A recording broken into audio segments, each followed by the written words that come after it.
माळकरी व्हा, हा गंध लावा. माळ का घालायची? कारण तुकोबराय म्हणतात गंध का लावायचा? तुकोबराय म्हणतात ऊर्ध्व पुंड्र भाळ कंठी शोभे तुळशी माळ कापे तया भिने कळे काळी.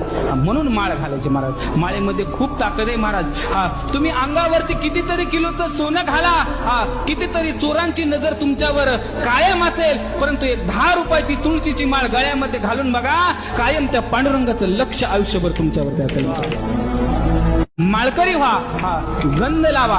माळ का घालायची? कारण तुकोबराय म्हणतात गंध का लावायचा? तुकोबराय म्हणतात ऊर्ध्व पुंड्र भाळ कंठी शोभे तुळशी माळ कापे तया भिने कळे काळी. म्हणून माळ घालायची महाराज. माळेमध्ये खूप ताकद आहे महाराज. तुम्ही अंगावरती कितीतरी किलोचं सोनं घाला, कितीतरी चोरांची नजर तुमच्यावर कायम असेल, परंतु एक 10 रुपयाची तुळशीची माळ गळ्यामध्ये घालून बघा, कायम त्या पांडुरंगाचं लक्ष आयुष्यभर तुमच्यावरती असेल.